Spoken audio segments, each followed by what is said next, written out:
नमस्कार प्रेक्षकांनो, लग्नाची बेडी मालिकेच्या आजच्या भागामध्ये मी आपलं मनपूर्वक स्वागत करतो.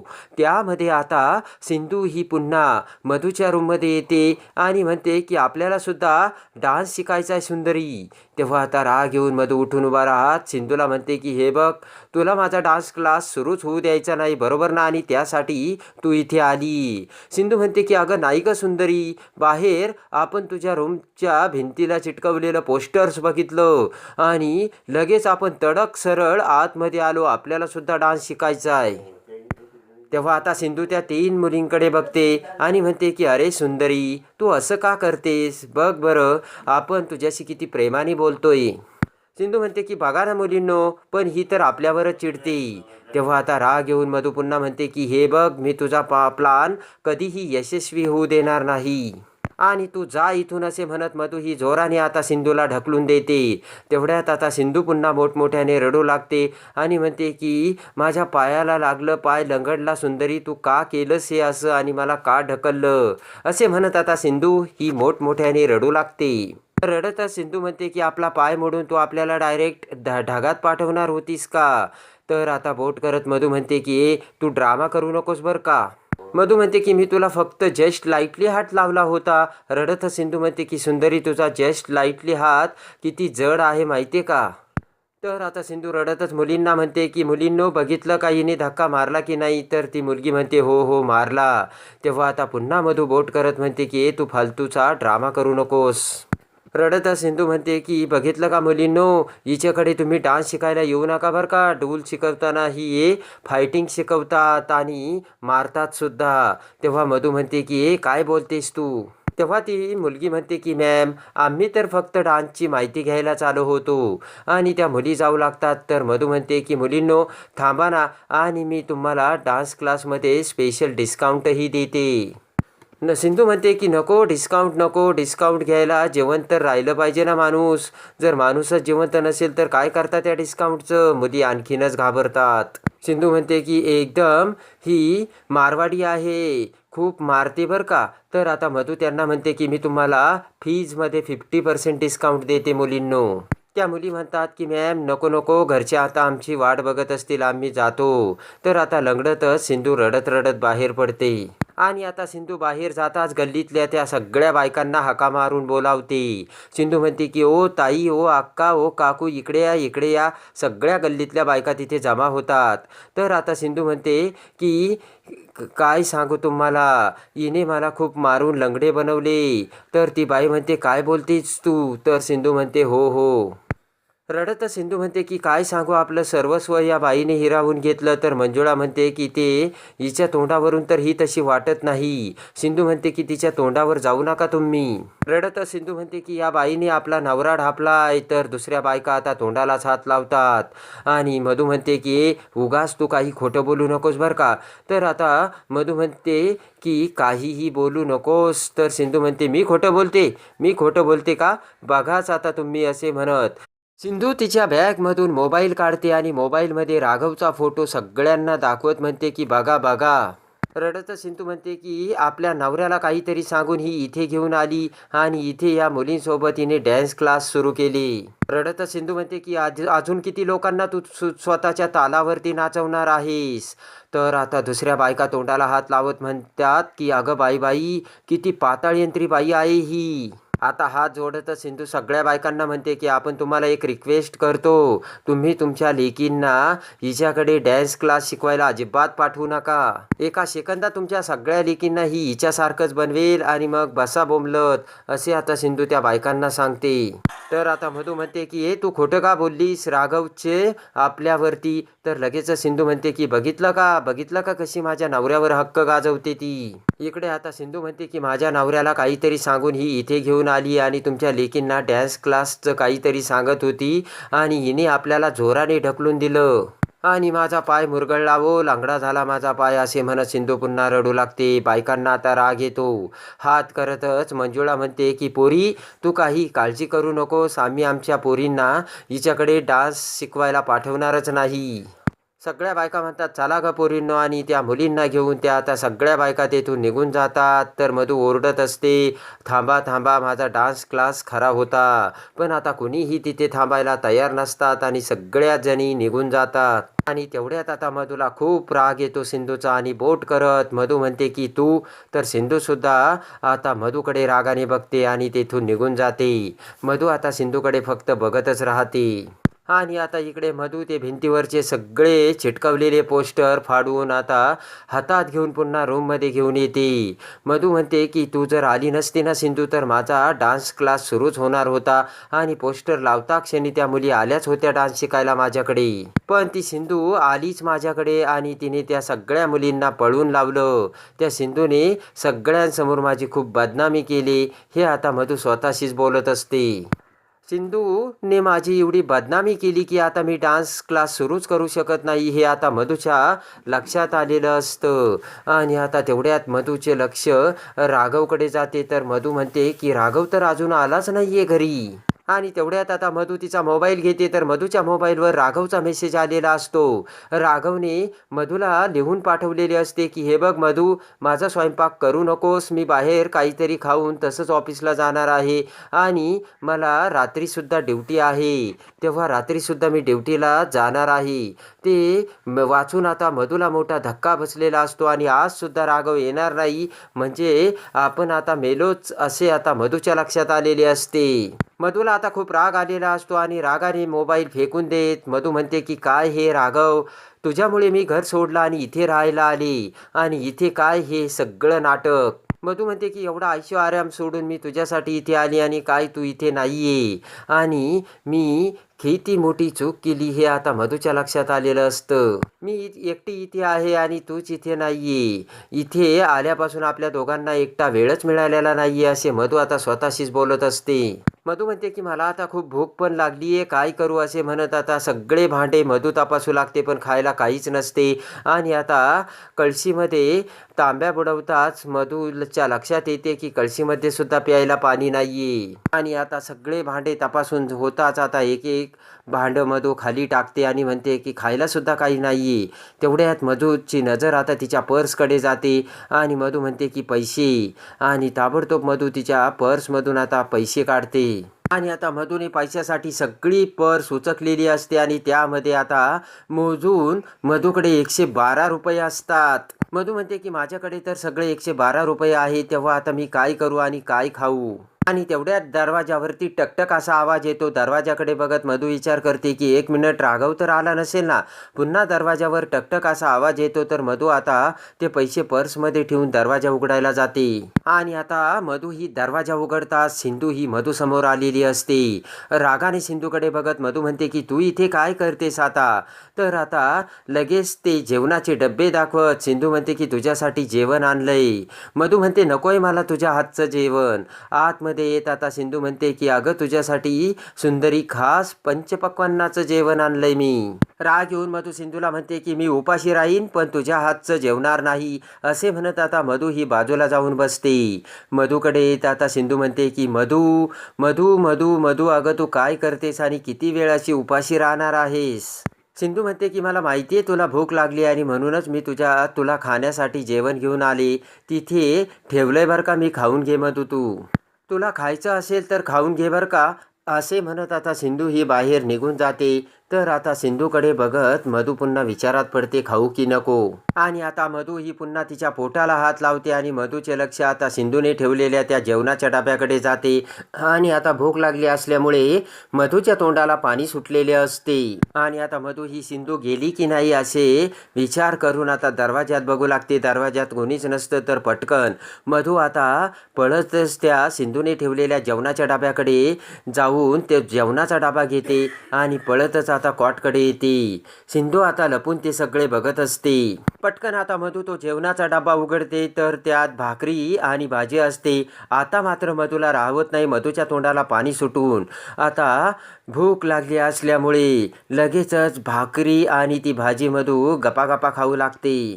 सिंधू आता तो सगळा प्रकार बघत असते आणि आता मधूला खूप तिखटही लागू लागते. पण भूक लागली असल्यामुळे मधू ते सगळे सहन करून आता पटापट जेवण करत असते.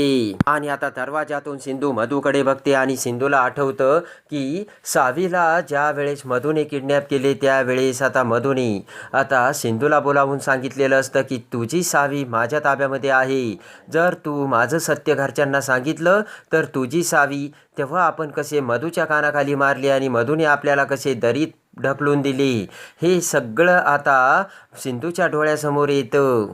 आणि जेव्हा आपण पहिल्यांदा सावीला भेटायला गेलो त्यावेळेस सावीची ती अवस्था बघून आपली काय अवस्था झाली होती हे सिंधूच्या डोळ्यासमोर येतं. आणि मधूने आपली सावीची आणि आपली काय अवस्था करून ठेवली होती हे आता सिंधू डोळ्यासमोर सगळं आठवून रागाने मधूकडे बघत असते. तर मधू ही बकाबका खात असते.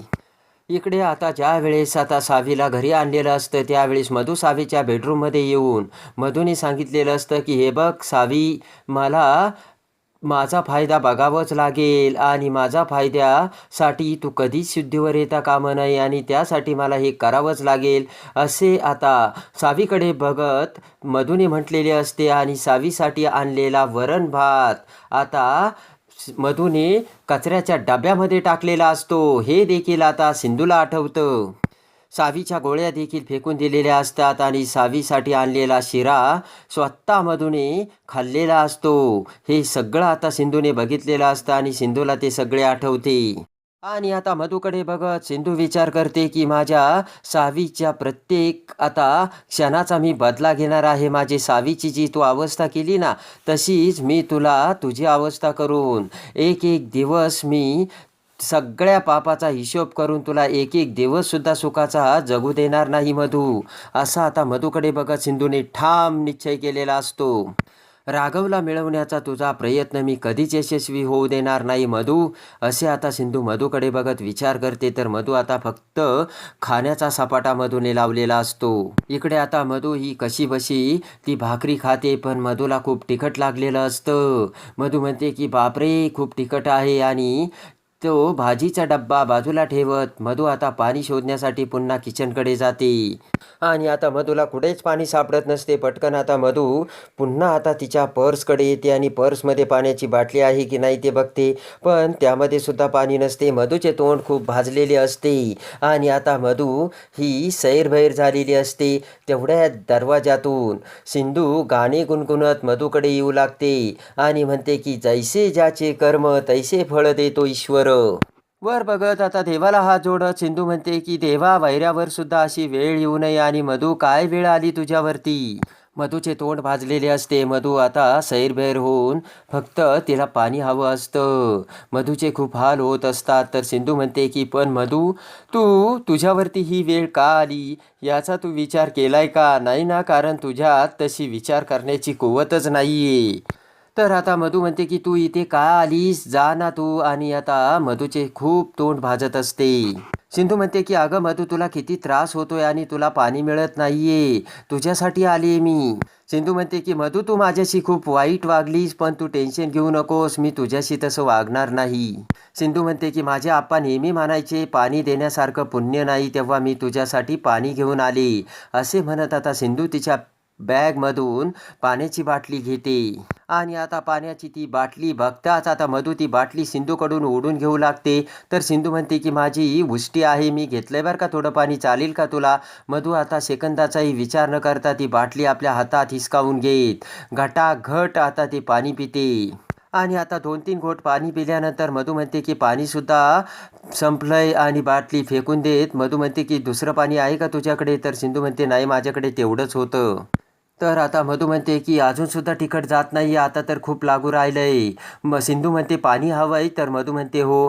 तर आता सिंधू ही मधूचा हात धरते आणि तिला बाहेर घेऊन जाते. मधू म्हणते कुठे घेऊन चाललीस. सिंधू म्हणते तुला पाणी हवंय ना. मधू म्हणते हो. तर आता सिंधू म्हणते की चल मग शेजाऱ्यांकडून पाणी घेऊ. सिंधू म्हणते की तुला पाणी हवंय ना, चल ना मग. तर मधू म्हणते की मी त्यांच्याकडे जाणार नाही. सिंधू म्हणते की का ग सुंदरी पण? मधू म्हणते की सकाळी काय झालंय तू बघितलंयस ना. सिंधू म्हणते की सकाळी? अच्छा, सकाळी तू नळावर गेली, तिथे धक्काबुक्की झाली, तुला त्यांनी ढकललं आणि मग तू चिखलात पडलीस. ते सगळं होय.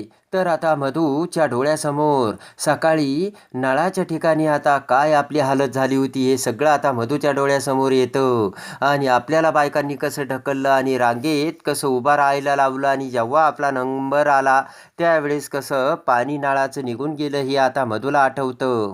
पाणी जाता सिंधू म्हणते की गेलं गेलं 12 वाजले, पाणी गेलं. तर राग येऊन मधूने सिंधूला सांगितलेले असते की हे सगळं जे काही होतंय ना ते तुझ्यामुळे होतंय. तर आता जात असताना मधूचा पाय कसा सिंधूच्या पायाला लागतो आणि मधू कशी तोंडावर पडते हे आता मधूला आठवते. आणि आता रागाने मधू आता सिंधूकडे बघू लागते. तर सिंधू म्हणते की अगं काय बघतेस असं माझ्याकडे? ते होय ना, ते सगळेजण शेजारी पाजारी सकाळीच विसरून गेले असतील. तुला आत्ता काही नाही म्हणणार ते, चल माझ्यासोबत असे आता सिंधू मधूला बोलते. सिंधू म्हणते की इकडची माणसे कशी असतात माहिती आहे का तुला? वरून जरी ते काटेऱ्यासारखे वाटत असले ना, आतून ते अगदी गोड असतात. आणि मुख्य म्हणजे ते पाण्याला कधीच नाही म्हणणार नाही मधू, चल तू. सिंधू म्हणते की काय आहे, बंगल्यामध्ये आणि ऐशो आरामात राहण्यामध्ये जी माणसं गुंतलेली असतात ना त्यांच्यापेक्षा ही माणसं खूप आता चांगली असतात. सिंधू म्हणते की नक्कीच ते तुला पाणी देतील, चल. तर मधू म्हणते की मी त्यांच्याकडे जाणार नाही. मधू म्हणते की त्यांच्याकडे पाण्याची भीक मागण्यापेक्षा मी असंच चालवून घेईल. ते ऐकून आता सिंधू म्हणते की ठीक आहे, तुझी मर्जी राहिली मधू, मी तुला मदत करायला तयार होते, पण आता तुला मदत घ्यायची की नाही हे तू ठरव. सिंधू म्हणते की मी तुझ्यासाठी जेवण आणलं, तुला पाणी दिलं, यापेक्षा मी तुझ्यासाठी काहीच करू शकत नाही. आता राग येऊन मधू बोट करत म्हणते की तू माझ्याबरोबर जे काही वागतेस ना, तर तू माझ्या जागी असती तर काय केलं असतं. तर आता सिंधू म्हणते की मी तुझ्या जागी कधीच नसेन मधू. सिंधू म्हणते की माझ्याबरोबर तू जे काही वागलीस ना त्याच्यासमोर तर हे काहीच नाहीये मधू. सिंधू म्हणते की अगं तू माझ्या नवऱ्यापासून माझ्या मुलापासून मला लांब ठेवलंस, तू कधी विचार केला का त्यांच्याशिवाय मी कशी जगली असेन ती? आणि आता तुला फक्त साधं पाणी मिळत नाही तर तुला केवढा त्रास होतोय. तर आता बोट करत सिंधू म्हणते की मी तुला फक्त एकच गोष्ट सांगते, तुला जर हा सगळा त्रास नको असेल ना तर तू माझ्या नवऱ्यापासून बाजूला लांब राहायचं. मधू ते ऐकून म्हणते की ते अजिबात शक्य नाही, तू काहीही कर पण मी राघवला सोडणार नाही. मधू म्हणते की तू शेवटपर्यंत प्रयत्न करत राहा, बघूया अगोदर कोण हरतं ते. तर आता सिंधू म्हणते की ठीक आहे, तुला जर माझं ऐकायचंच नसेल ना तर मग मी तरी काय करू, आणि इथून पुढे तुझ्या बाबतीत जे काही होईल ना त्याला मी जबाबदार नसेन. तर आता राग येऊन मधू म्हणते की बघू ना. तर हसतच सिंधू म्हणते की अरे बापरे, एवढा ॲटिट्यूड, आणि तुला हा ॲटिट्यूड या चाळीतल्या बायकांसोबत राहताना बाजूला ठेवावा लागेल बरं का मधू. सिंधू म्हणते की या चाळीतल्या बायकांसोबत राहताना तुला डोक्यावरती बर्फ आणि तोंडात साखर ठेवून राहावं लागेल.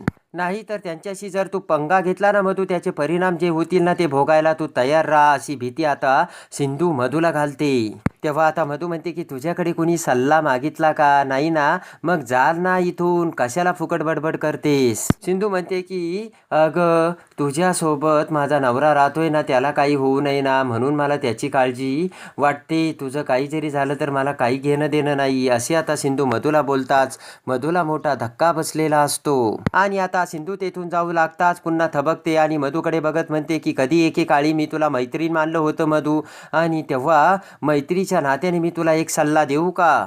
सिंधू म्हणते की आजच्या सारखे पाण्याचे उद्या जर तुझे हाल होऊ नये असे तुला वाटत असेल तर आज रात्रीच्यालाच पाण्यासाठी नळावरती नंबर लाव मधू. सिंधू म्हणते की त्याचं काय आहे, भल्या पहाटे उठायची तुला सवय नाही मधू, त्यापेक्षा आज रात्रीच तू नंबर लाव.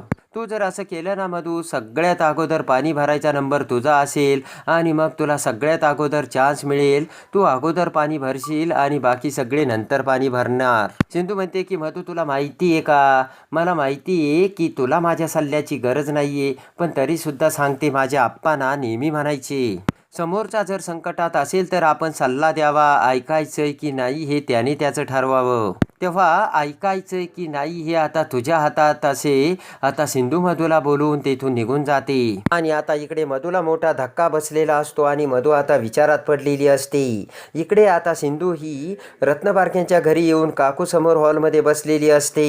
इकडे आता सिंधू ही काकूला म्हणते की मधूला एक एक दिवस त्रास झाल्यानंतर ती इरिटेट होईल आणि मग ती तिच्या तोंडाने सगळं काही कबूल करील. तर आता काकू म्हणते की मला नाही वाटत ती मधू खूप चिवट आहे आणि ती असं काही करेल म्हणून. तर सिंधू म्हणते की त्यासाठी माझ्याकडे प्लानसुद्धा रेडी आहे काकू. आणि आता इकडे विचार करते की आज रात्री जर मी नळाकडे जाऊन जर पाण्यासाठी नंबर लावला तर उद्या सकाळी सगळ्यात अगोदर मला पाणी मिळेल आणि मग मला जेवणही तयार करता येईल आणि छान रूमसुद्धा स्वच्छ करता येईल.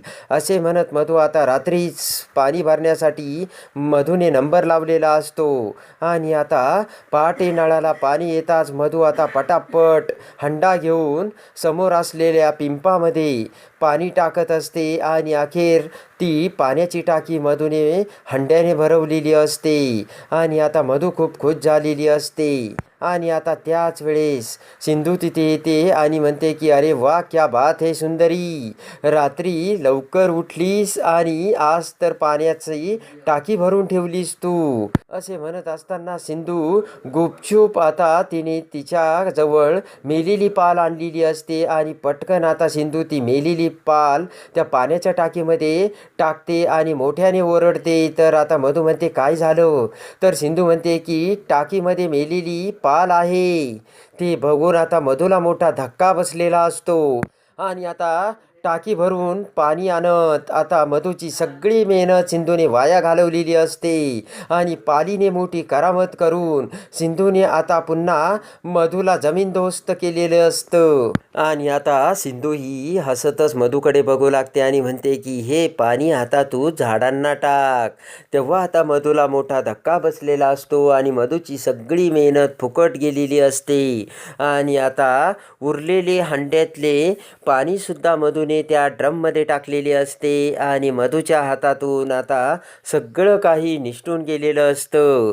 तर आता पुन्हा आता राघवला मिळवून मधूला त्रास देऊन मधूच्या एकेका पापाचा हिशोब चुकता करत आता सिंधू अजून काय काय करते हे बघण्यासाठी आणि लग्नाची बीडी मालिकेच्या डेली अपडेटसाठी बेल नोटिफिकेशनवर क्लिक करून आपल्या चॅनलला लाईक करा, सबस्क्राईब करा.